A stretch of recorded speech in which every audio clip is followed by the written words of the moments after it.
Warren, why are you recommending listeners to buy now, yet you're not comfortable buying now, as evidenced by your huge cash position? Well, as I explained, the position isn't that huge when I look at worst-case possibilities. I would say that there are things that I think are quite improbable, and I hope they don't happen, but that doesn't mean they won't happen.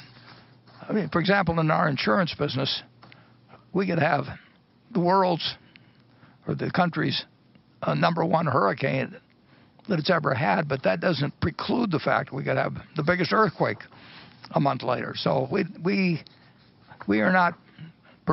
don't prepare ourselves for a single problem. We prepare ourselves for problems that sometimes create their own momentum. I mean, 2008 and 2009, you didn't see all the problems the first day when what really kicked it off was when the Freddie and Fannie, the GSEs, went into conservatorship in early September, and then when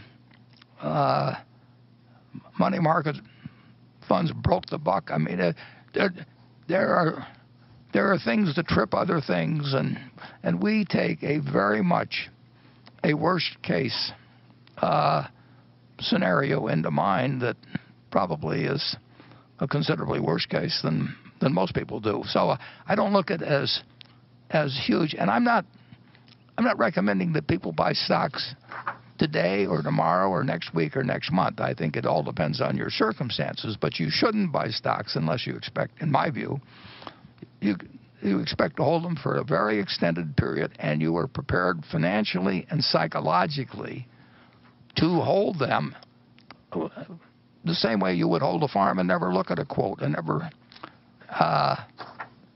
pay it. You don't need to pay attention to them. I mean, the main thing to do, and you're not going to pick the bottom, and nobody else can pick it for you or anything of the sort. You've got to be prepared to, when you buy a stock, to have it go down 50% or more and be comfortable with it as long as you're comfortable with the holding. And I pointed out, I think a year, maybe 2 years ago in the annual report, just the one before this most recent one, I pointed out that there have been 3 times in Berkshire's history when the price of Berkshire stock went down 50%. 3 different times. Now, if you owed it on borrowed money, you could have been cleaned out. There wasn't anything wrong with Berkshire when those 3 times occurred, but if you're going to look at the price of the stock and think that you have to act because it's doing this or that, or somebody else tells you, well, I mean, how can you stay with that when something else is going up or anything? You've got to be in the right psychological position. And frankly, some people are not really careful. Some people are more subject to fear than others. It's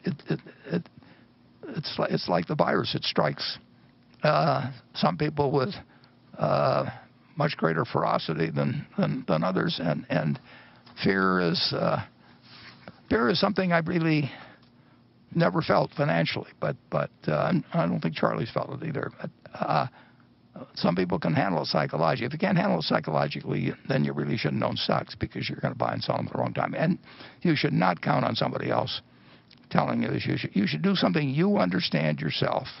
If you don't understand it yourself, you're going to be affected by the next person you talk to. And so you should be in a position to hold. And I don't know whether today is a great day to buy stocks. I know it will work out over 20 or 30 years.